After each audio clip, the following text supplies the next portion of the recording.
പടമൊക്കെ കൊള്ളാം. പിന്നെ പുതിയ ടെക്നിക്കലായിട്ട് ആൾക്കാർ ഇഷ്ടപ്പെടുമെങ്കിൽ കൊള്ളാം. ജാതി മതത്തില്ല. ഖബറിനെ പൊളിക്കാൻ പാടില്ലെന്നും ഖബറിനെ പൊളിക്കുന്നതുമായിട്ടാണ് കഥ. കണ്ടോണ്ടിരിക്കാം. പുതിയ ടൈപ്പ് പടം. ഇതുവരെ ആരും വെച്ച് എങ്ങനെ എടുത്തിട്ടില്ല പടം. ഇഷ്ടപ്പെടും.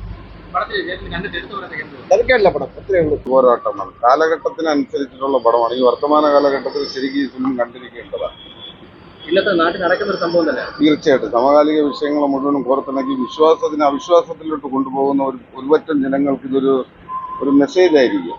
പടം കണ്ടിട്ട് എടുത്തു പറയത്തക്ക ഈ സമകാലിക വിഷയങ്ങളെ കൊണ്ട് ഓർത്തിണക്കുന്ന ഒരു ഫിലിമാണ്. നല്ല പടമാണ്. കണ്ടുകൊണ്ടിരിക്കാൻ പറ്റുന്നത്. തീർച്ചയായിട്ടും ആവശ്യമാണ്.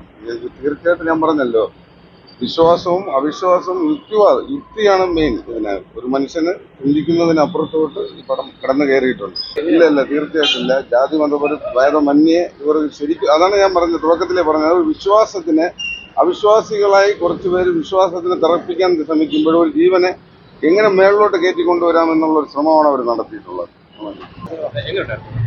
ഇന്റർവെൽ വരെ മോശം. വലിയ ആളൊന്നും ഇല്ല. ആ പടം നമ്മൾ എത്ര പേര് 5 പേരാ വേണ്ടി ജാതിയുടെ ഇത് ഇഷ്ടമല്ല.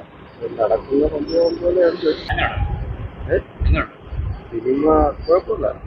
അത്യാവശ്യം എന്താ പറയാ, കണ്ടിരിക്കാം എന്നുള്ളതേ ഉള്ളൂ. വേറെ ഒന്നുമില്ല. ജാതിയുടെ ഒരു പ്രശ്നം, അതായത് ഇതിനകത്ത് ഖബറിനകത്ത് അകപ്പെട്ടു പോയ ഒരാളെ പറ്റിയിട്ടുള്ള ഒരു കഥയാണ്. പണ്ടെന്തോ നടന്നൊരു സത്യമായിട്ട് തോന്നുന്നു. കൊള്ളാം, പടം കൊള്ളാം.